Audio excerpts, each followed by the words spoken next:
All right, so now let's take a look at this position, which I really like. It's one of my favorite ones from the book because I feel like this type of stuff happens often, and like you're gonna have a pawn on e5, you're gonna have a knight on c3. Like this is kind of a standard setup, and I just like how white handles his attack. So white starts with bishop d3 because the bishop on c4 is not really doing anything in this diagonal. So he goes bishop d3, reorganizing and refocusing.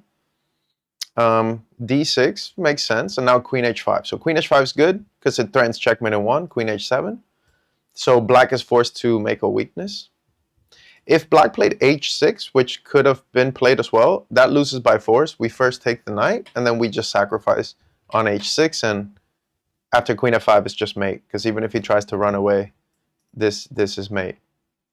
So g6 was played, and now white plays queen h6, and his queen is nicely tucked on h6, her favorite square. Black played knight takes knight, pawn takes. Makes it kind of weird to take with the pawn, I guess, but the thing is the knight wants to come over to the king side, so taking with the knight would just kind of be a waste of time. I guess maybe the knight could go to e4, so black should probably stop it. But well, in the game we took with the pawn, pawn takes, and knight d7.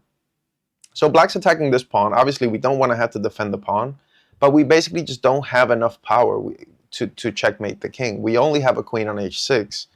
So unfortunately, we have to take the time here and just defend the pawn. So bishop f4, logical move, developing the piece that's still in the back rank, and now rook d1 will come, rook e1. Queen c7, attacking the pawn, and now rook e1. Good move. So white is kind of trusting that if this pawn is taken, he will have enough, I guess, active pieces here with knight coming to g3 to kind of make this move a mistake. And I do think knight takes pawn is a mistake. You shouldn't be taking pawns when you're getting attacked. I think a much better move was something like rook d8, and maybe we could play bishop f8 or knight f8 and defend our king. So knight takes e5 is a little bit too ambitious. And now after knight g3, black has a problem because the knight is under attack, so he has to go bishop f6. And now he gets hit with a really nice move, knight h5.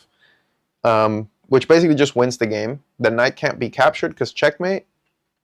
And okay, black went bishop h8, and now this is kind of the whole point of the lecture is we have an overwhelming position here. We have a queen on h6, we have a knight on h5, we have two bishops, we have a rook. Like, we must have a tactical combination here. We have to have it, otherwise chess doesn't make any sense. So white found a beautiful move. He realized that he needed to keep this pin alive. Bishop takes wouldn't do anything, so he goes rook takes e5, forcing bishop takes e5. But now that the bishop is pinned, knight f6 check, and it's game over, because if you move the king, this is checkmate, and if you take the knight, then I pick up the queen. So a really nice game that shows you that just having a bunch of pieces on the king side can kind of generate this rainstorm, right? And eventually there will be rainfall, right? So I think black sped up the execution here with knight takes e5. He shouldn't do that. He should have played more defensive. But it's still a nice finish. Knight h5, rook takes, knight f6, and all of white's pieces show their worth.